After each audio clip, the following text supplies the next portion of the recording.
Operation सिंदूर के अंदर हमारे जवानों ने जिन अस्त्र शस्त्रों का प्रयोग किया था, जो मिसाइल, जो ड्रोन इस्तेमाल हुए थे, ये स्वदेशी हैं।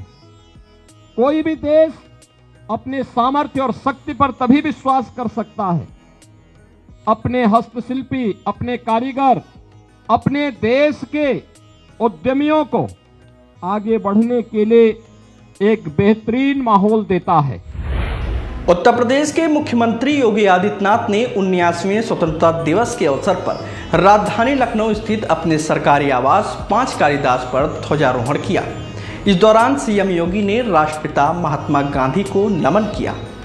मुख्यमंत्री ने कहा कि आज का दिन उन सभी शहीदों को याद करने का दिन है, जिन्होंने इस देश के लिए अपना सर्वस्व न्यौछावर कर दिया। सीएम ने आगे कहा कि यह पावन दिवस राष्ट्रपिता महात्मा गांधी, महान क्रांतिकारियों और स्वतंत्रता संग्राम सेनानियों के संघर्ष की अमूल्य देन है, जिन्होंने उत्तर से दक्षिण और पूरब से पश्चिम तक पूरे देश को स्वाधीनता आंदोलन से जोड़ा और सैकड़ों वर्षों की गुलामी से हमें मुक्त कराया। साथ ही ये भी कहा कि स्वतंत्रता का अर्थ राष्ट्रीय कर्तव्यों का पालन है। जब उत्तर प्रदेश का प्रत्येक नागरिक एक स्वर और एक भाव से अपने उत्तरदायित्व निभाएगा, तब विकसित भारत का सपना साकार होगा। इस अवसर पर मुख्य सचिव एसपी गोयल, गृह सचिव संजय प्रसाद, अवनीश अवस्थी समेत कई अधिकारी मौजूद रहे। इसके अलावा सीएम योगी ने क्या कुछ कहा, आप भी सुनिए। मैं आप सभी उत्तर प्रदेश के नागरिकों को स्वतंत्रता दिवस की हृदय से बधाई देता हूं।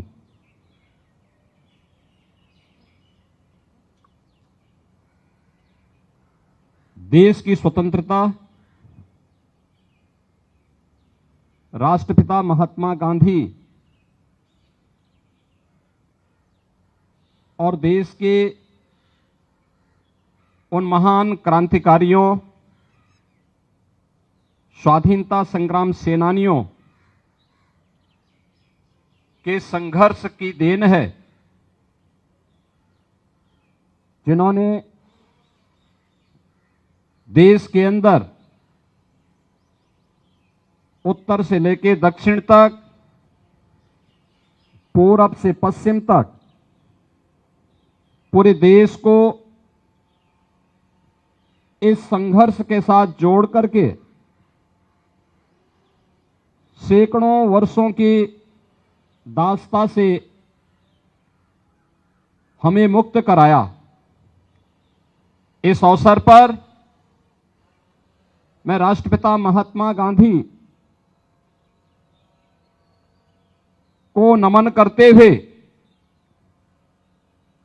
उन सभी महान स्वाधीनता संग्राम सेनानियों और क्रांतिकारियों को विनम्र श्रद्धांजलि अर्पित करता हूं, जिन्होंने भारत की स्वाधीनता के लिए अपना सर्वस्व न्यौछावर करने में भी कोई संकोच नहीं किया। एक और जहां यह देश वर्तमान में अपने स्वाधीनता के 78 वर्ष पूर्ण कर रहा है, वहीं भारत माता के महान सपूत और भारत के संविधान के शिल्पी बाबा साहब भीमराव अंबेडकर के द्वारा निर्मित संविधान अपना अमृत काल में प्रवेश किया है। भारत के संविधान ने सम और विषम परिस्थितियों में पूरे देश को एकता के सूत्र में बांध करके देश के अंदर सामाजिक न्याय, बंधुता और समता के उन संकल्पों को आगे बढ़ाने में एक महत्वपूर्ण भूमिका का निर्वहन किया है। आज का यह अवसर हमारे सामने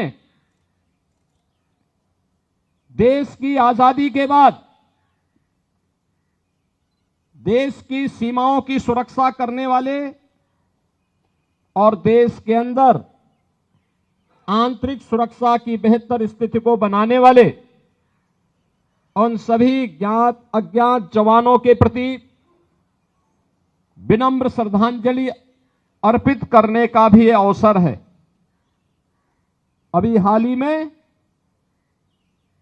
हम सब ने भारत की सेना के शौर्य और पराक्रम का, उनकी सामर्थ्य और शक्ति को देखा है।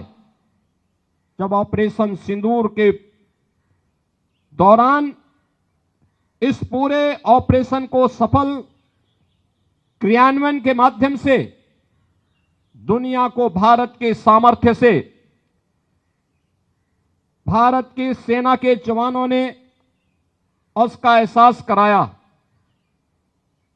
पूरा भारतवासी इस बात का एहसास करता है कि ऑपरेशन सिंदूर इस मायने में कुछ अलग है, क्योंकि ऑपरेशन सिंदूर के अंदर हमारे जवानों ने जिन अस्त्र शस्त्रों का प्रयोग किया था, जो मिसाइल, जो ड्रोन इस्तेमाल हुए थे, ये स्वदेशी हैं।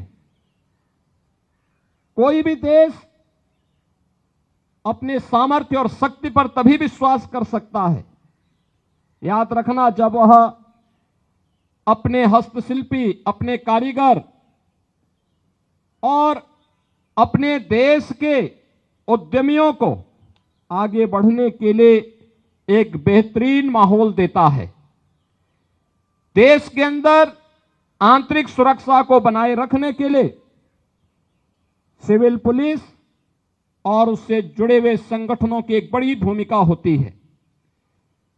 एक और सुरक्षा का बेहतर माहौल और दूसरी तरफ स्वदेशी को जीवन का हिस्सा बनाना देश की स्वाधीनता दिवस का एक संकल्प बनना चाहिए।